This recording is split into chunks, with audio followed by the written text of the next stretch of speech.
12 Years a Slave recounts the gripping memoir of Solomon Northup, a free-born black man from New York, who tragically fell victim to kidnapping. It was published in 1853. Sold into the merciless clutches of slavery, Northup endured a harrowing 12-year odyssey in the Deep South. His journey encompassed the despicable slave markets of Washington, D.C., and New Orleans, and compelled him to toil on various cotton and sugar plantations, scattered across the unforgiving landscape of Louisiana. In collaboration with American lawyer and writer David Wilson, Northup entrusted the narration of his extraordinary experiences, which were then meticulously transcribed and edited into a powerful manuscript. Solomon Northup's memoir commences with a vivid portrayal of his existence as a free African American in Saratoga Springs, New York. Born to Mentis Northup, an emancipated slave, Solomon grows up under the tutelage of his father, acquiring a wealth of knowledge encompassing literacy, writing skills, and proficiency in playing the violin. He enters into a union with Anne Hampton, an accomplished cook, and together they raise 3 children: Elizabeth, Margaret, and Alonzo, who inherit their parents' aptitude and accomplishments. In March of 1841, as Anne and the children depart for her seasonal employment at Cheryl's Coffee House, located 20 miles away, a chance encounter alters Solomon's fate. Brown and Hamilton, self-proclaimed circus promoters, entice him with an enticing proposition: a brief and well-paying musical engagement that will take him from Saratoga Springs to Washington, D.C. Tempted by the promise of a swift return,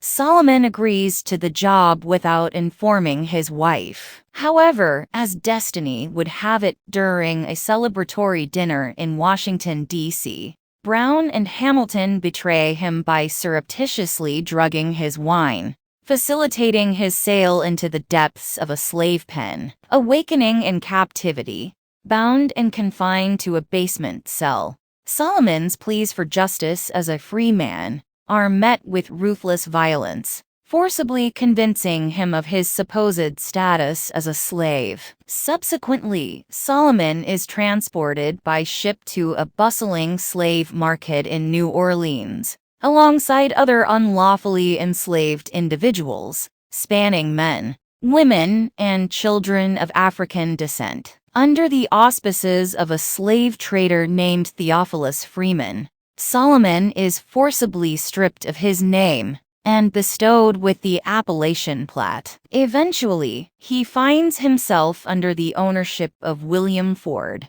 a benevolent master who oversees a lumber mill situated on the banks of the Red River Bayou. Ford, known for his piety and magnanimity toward his enslaved workforce, commands Solomon's respect. Nevertheless, Solomon contemplates how Ford's entrenchment in the Deep South, amidst fellow slave owners, has obscured his perception of the intrinsic wrongness that underpins the institution of slavery. Ford, burdened by financial hardships, finds himself compelled to sell Northup into the clutches of a cruel carpenter named John Tibeats. Tibeats, harboring resentment towards Northup's intellect, takes pleasure in unjustly punishing him. In a desperate struggle for survival, Northup finds himself at the brink of death as Tibeats attempts to hang him. However, a glimmer of salvation appears in the form of Mr. Chapin, Ford's overseer,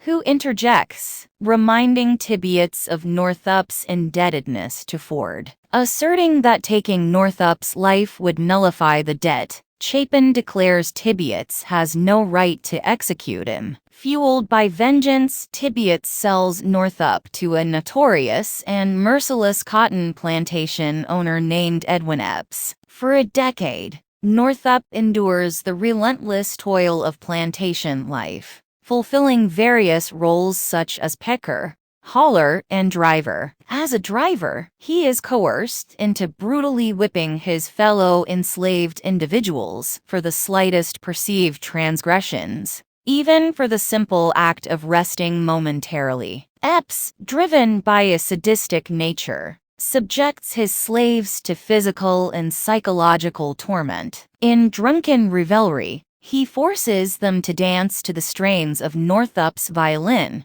heedless of their exhaustion and desperate need for respite. Among Epps' victims, a young woman named Patsy suffers the most egregious abuse. Epps repeatedly rapes her and then cruelly punishes her to placate the jealousy of his wife. On a particularly horrifying occasion, when Northup refuses to continue lashing Patsy, Epps himself takes up the whip, mercilessly flaying her back until it is raw and bleeding. After enduring years of Epps' inhumanity, Northup begins to lose hope of ever regaining his freedom. However, a glimmer of light appears when an abolitionist carpenter named Bass, hailing from Canada, is employed by Epps. Seizing the opportunity, Northup confides in Bass, sharing his tale of unlawful captivity. Moved by compassion, Bass agrees to assist Northup in sending word of his dire circumstances to friends back in Saratoga Springs. This act of kindness ultimately leads to Northup's emancipation. Returning to New York, Northup seeks justice by filing a lawsuit against the men responsible for his enslavement. However, his legal pursuit for retribution proves unsuccessful.